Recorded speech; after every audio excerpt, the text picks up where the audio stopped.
kan kepergok baca buku nih. Ngomong-ngomong soal buku, pemilu udah dekat nih. Tahun depan 2024. Kalian tahu udah milih siapa? Kalau belum, mari kita bahas.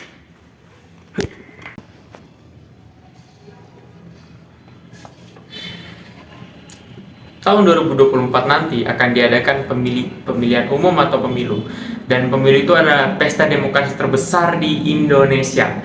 Pesta demokrasi tersebut akan diadakan bukan hanya pemilihan presiden dan wakilnya, tetapi juga DPD, DPR, dan anggota legislatif lainnya. Wah, nggak gitu. Maksudnya transisi.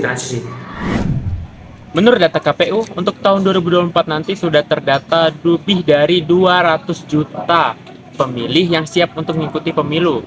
Nah, dari 200 juta itu, 56%-nya itu terdiri dari pemilih muda, yang terdiri dari Gen Z dan milenial.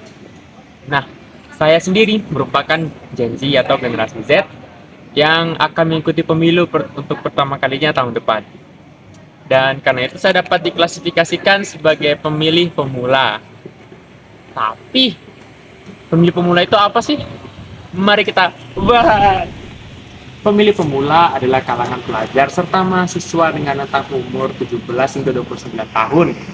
Nah, sesuai dengan namanya, pemilih pemula itu adalah seseorang atau sekelompok orang yang akan pertama kali menggunakan hak pilihnya sebagai warga negara di pemilu tahun depan ya. Nah, seperti namanya lagi, pemilih pemula itu ya karena pertama kalinya memilih jadi sangat mudah terkena hasutan dari internet gitu kayak hoax dan misinformasi lainnya. Nah, mereka juga karena pertama kalinya memilih jadi orientasi politik mereka itu masih belum terbentuk sempurna. Oleh karena itu, jika kalian masih bingung bagaimana pemilu nanti tahun depan itu, akan aku kasih tips 6 tips yang akan kita bahas sekarang.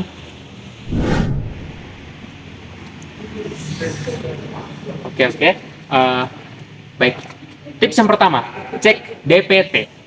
Apa itu DPT? Nah, DPT itu kepanjangan dari daftar pemilih tetap. Nah, buat apa dicek sih?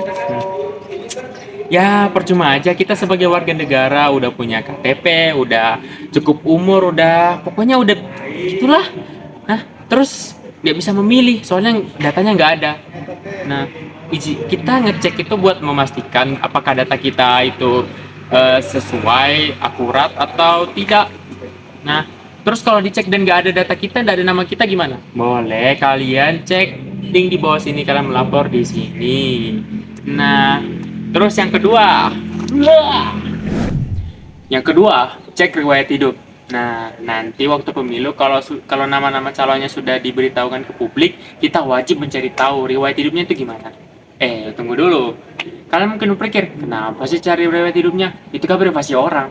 Nah, bukan riwayat hidup seperti itu ya. Tapi itu seperti pencapaiannya dulu, cara kerjanya dulu. Dulu cara kita mencari tahu riwayat hidupnya itu seperti cari tahu cara mereka memimpin, apakah janji-janji mereka itu mereka tepati atau tidak. Gitu. Yang ketiga, selalu update informasi. Nah, karena poin yang tadi itu mencari informasi soal calonnya, itu nggak cuma dilakuin satu kali loh. Itu harus dilakuin berkali-kali sampai waktunya nanti memilih. Soalnya mungkin kalau ketinggalan informasi lah pasti kalian. Soalnya selalu ada informasi-informasi baru seputar pemilu. Jadi kalian kalau hanya sekali dua kali doang mencari informasi, pasti informasi tersebut bisa dapat dibilang basi lah gitu. Jadi kita harus selalu update soal informasi tentang pemilu. Nah, keempat, cek visi dan misi seorang calon. Ini lumayan penting sih, soalnya kita harus memastikan kalau visi dan misi seorang calon itu ada yang selaras dengan pandangan politik Anda. Jadi kalian tahu juga untuk memilih siapa dari visi dan misi tersebut. Langsung deh, yang terakhir. Nah, terakhir itu jangan golput. Ini yang paling penting soalnya. Mungkin kalian berpikir, satu suara doang. Aku nggak milih juga, pasti presidennya bakal naik. Yang nggak gitu. Gimana kalau 50.000 orang bilang gitu? Bagaimana kalau 100.000 orang bilang gitu? Setiap suara itu penting. Bagaimana nantinya kalau presiden yang lebih banyak dukungan yang ternyata kinerjanya kurang bagus gitu naik karena kamu nggak milih. Pokoknya harus milih deh, jangan golput soalnya itu yang paling penting. Itu aja sih. Pokoknya ingat aja tadi tips-tipsnya tadi agar kalian jadi pemilih pemula yang baik.